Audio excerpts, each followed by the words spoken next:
Actually, most of them, the companies are allopathy, and this is homeopathic company. Do you know homeopathy? What is homeopathy? Can anybody tell? चलिए मैं एक simple सा बता देता हूँ. Homeopathy is the combination of two words, homoios and pathy. Homoios means it is similar, pathies it means suffering. Homeopathy जो हमारा working है, एक तरीके से आप देख सकते हैं कि एलोपैथी हमारा आयुर्वेदा है, यूनानी सिद्धा है, प्लस आपके एक्यूपंक्चर है, फिजियोथेरेपी है. इस टाइप की बहुत सारी pathies are available in the universe. But homeopathy why it is different, homeopathy is why different. Homeopathy कैसे काम करता है, इसका प्रिंसिपल क्या है कि जब हम कोई मेडिसिन को चूज़ करते हैं, वो मेडिसिन हमारी पहले उस बीमारी को बढ़ाती है, मीन्स उसकी रूट कॉज तक जाती है. उस रूट कॉज तक जाने के बाद उसको आइडेंटिफाई करने के बाद उस रूट कॉज को ख़त्म करती है, डिस्ट्रॉय करती है. तो कभी आपने सुना होगा कि जब आप होम्योपैथिक ट्रीटमेंट लेते हैं तो वो एक परमानेंट ट्रीटमेंट होता है, वाइल जब आप एलोपैथिक ट्रीटमेंट लेते हैं तो वो क्या टेम्परेरी होता है. सपोज़ आपने कोई किडनी के लिए दवाई लिया तो किडनी पे तो काम करेगा, बट पार्शियली वो लीवर को भी इफ़ेक्ट करेगा. बट इसका कोई साइड इफ़ेक्ट आज तक नहीं देखा गया है. That is why the homeopathy is important for everyone. अभी आप लोग जाएंगे, आपने एलोपैथिक में भी देखा होगा, जिसने वहाँ पर विज़िट किया है, वहाँ का और यहाँ का जो मैन्युफैक्चरिंग या फिलिंग पैकिंग सेम ही होता है. बट जितने भी हम लोग इंग्रेडिएंट यूज़ करते हैं, जैसे आपने देखा होगा कि एलोपैथी में API यूज़ होता है.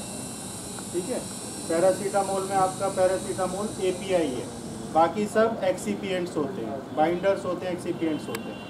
यहाँ पर भी जो हम API बनाते हैं वो API हम हर्ब से बनाते हैं, नेचुरल हर्ब से. ये जो नेचुरल हर्ब से हम API बनाते हैं वही API वहाँ पर आपको केमिकल सिंथेसिस से मिलता है. तो यही एक मेन फ़र्क है होम्योपैथी और एलोपैथी में. बाकी each and everything is the same. जो आपने एलोपैथी में देखा होगा, मैन्युफैक्चरिंग जैसे आपका टैबलेट का वहाँ होता है, ऐसे ही यहाँ पर होता है. जैसे फिलिंग पैकिंग वहाँ पर होता है, ऐसे ही यहाँ होता है. जो गाइडलाइंस हैं वो सेम फॉलो होती है, जो फार्मा के अकॉर्डिंग होती है वो यहाँ होम्योपैथी में भी फॉलो होती है. ठीक है, जितनी भी GMP गाइडलाइंस है वो सब के लिए होती है. तो आई होप कि आप लोग अभी तो शॉर्ट टाइम के लिए आए हैं आप लोग, आई होप कि जितना भी आपको टाइम मिले उसमें आप कुछ देखें, सीखें. ठीक है, और उसको आगे आने वाले टाइम में उसको अपनी लाइफ में इन्वॉल्व करें. क्या बेस्ट कर सकते हो? We can devote 1 hour. As per your convenience. ठीक है, thank you. Sir, just a minute.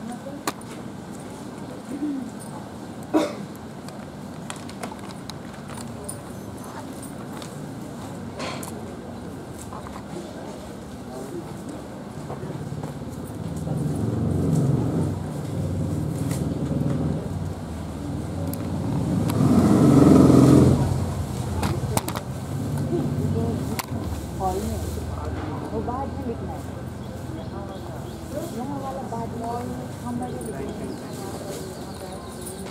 वो तो नोट लिख के लिख सकते हैं.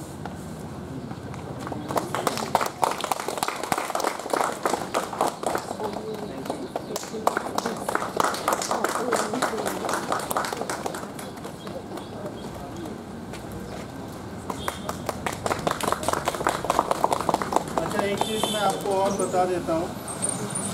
जो फादर ऑफ होम्योपैथी है वो डॉक्टर सैमुअल है. आप देख रहे होंगे पीछे.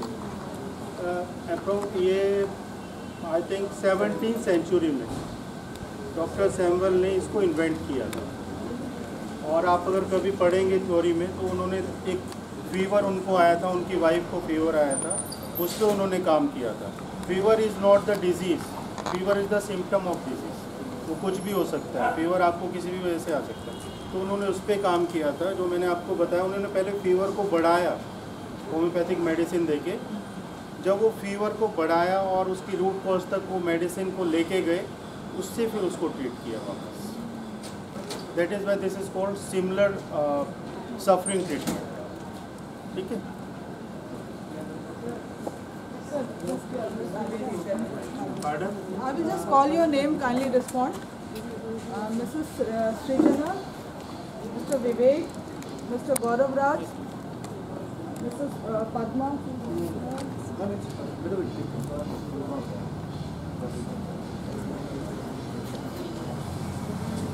Mrs. Sangeeta, Dr. Shyam Sundar,